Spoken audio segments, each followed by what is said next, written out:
Day 30. We did it. That's so cool, dude. First off, I want to say thank you to you for watching. Whether it was this last video today or the first one or every other one in between, I would not have been able to stay motivated, especially at the beginning, if it weren't for the people holding me accountable and encouraging me along the way. So thank you, genuinely.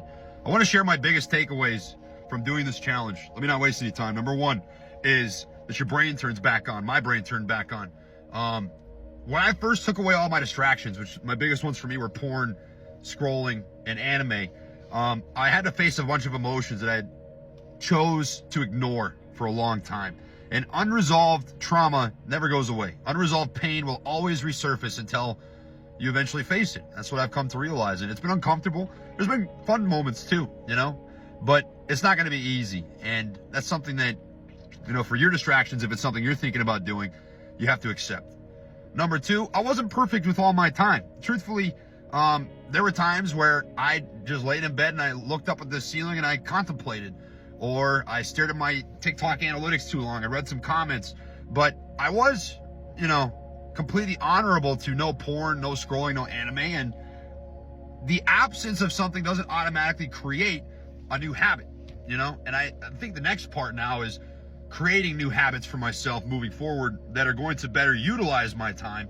And that's what I'm fixated on. But I have a habit of looking at the things I'm doing wrong more so than what I'm doing right. And I'm choosing today to focus more so on what I've done right. And the things I've done right is I have given back many, many hours to myself to think, to ponder, to grow, to heal. All things that have exponentially pushed my life in a different direction over the last 30 days. Number three, I started enjoying things again. There was a video on day 3 where I remember I had said that I don't know what to do with my free time because nothing sounds exciting. And that comes back. That does come back.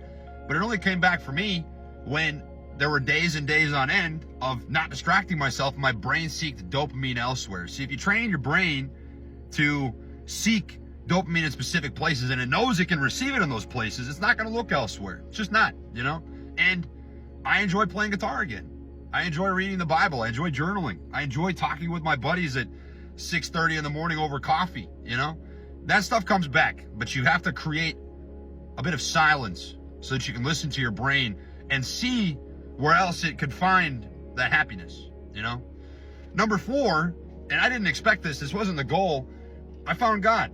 I found God again, and it happened really fast. You know, I had a come to Jesus moment really early on over this 30 days. It was maybe day 12 or 13 or somewhere along those lines where I bawled like a baby. I begged and I cried and I said to God, I can't do this my way. I need your help. I repent. I submit. I have made so many mistakes and hurt so many people in my life, and I don't want to do it my way anymore.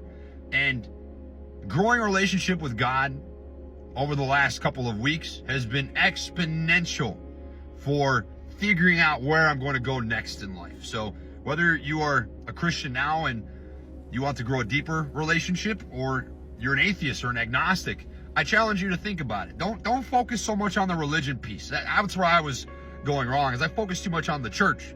And religion's cool, whatever, there can be community there, and I'm very lucky that I like my church and I've found good community there, but not everybody's that lucky. What really matters the most is having a relationship with God. Read the Bible, get into the verses, pray, reflect, think about God more so than the church itself.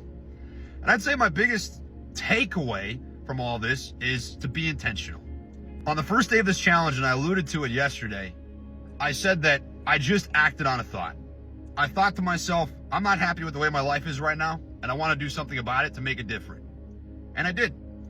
And if I didn't do that, I would still be now, 30 days later, in the same exact place that I was 30 days ago. So, for you watching, I'm going to reiterate the same thing I said yesterday because I think there's a lot of value in it. If you feel like you're in a place in your life that you're not happy and you have a thought of, I need to change this, and you don't know where to go, that's okay. Just start by taking away the things that you know aren't good for you. Start by creating some silence. And your brain, give yourself some credit. Your brain can do it. You can do it. You just don't think you can because you haven't proved it to yourself recently. I was that way. I didn't think I could do it. And I proved to myself for 30 days now that I can. And guess what? My brain's on. It's like, it's revved up. I'm excited. I'm like, dang, what's the next thing? You know? And this is the first time I felt excited to do things, to face challenges since probably when I was doing YouTube, and I felt like I was doing something well, you know? And now it's different lights, it's different senses. I was very deep in my ego back then, and I was focused on all the wrong things, but now I'm excited to be a better man. Whatever that is for you, whatever that looks like for you, figure it out. You can, I promise you. Hopefully this is good. And what I'm gonna say as a closing note is the growth never ends. This was a 30-day challenge, but I realized into this that it's not a 30-day challenge, man. The pursuit of a happy life and a peaceful life, first I think needs to start with God, but second it starts with consistent effort every single day. Every day there needs to be purpose. Every day there needs to be a goal that feeds into whatever you are meant to do with your life. And I just want you to sit on that, man. God bless. Be easy.